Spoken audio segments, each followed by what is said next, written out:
Ce mardi 1er juillet 2025 fera date pour toutes les familles endeuillées qui, depuis la perte de leur être cher, ont vu leur vie basculer, puisque c'est aujourd'hui au Sénat que sera définitivement votée la proposition de loi créant l'homicide routier et visant à lutter contre la violence routière.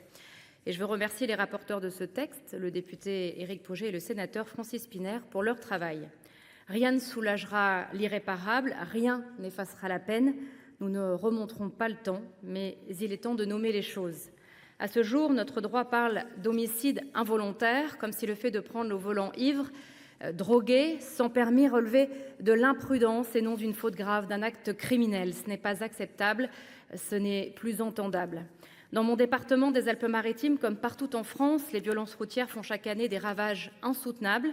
Je pense aujourd'hui à Noé, bien sûr, et à sa famille ici présente. Ce jeune Antibois de 17 ans tué par un chauffard qui roulait sous l'emprise de l'alcool et de drogue.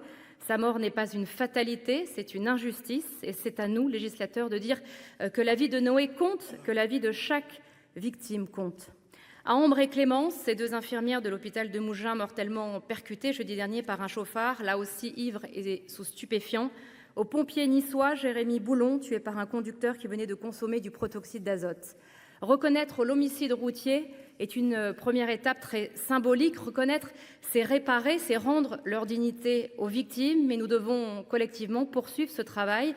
Et je regrette que ce texte ne propose rien sur l'effectivité des peines prononcées. C'est d'ailleurs l'objet de notre proposition de loi déposée en 2022 avec Laurent Somon, qui vise à instaurer une peine de prison ferme minimum pour les délinquants routiers.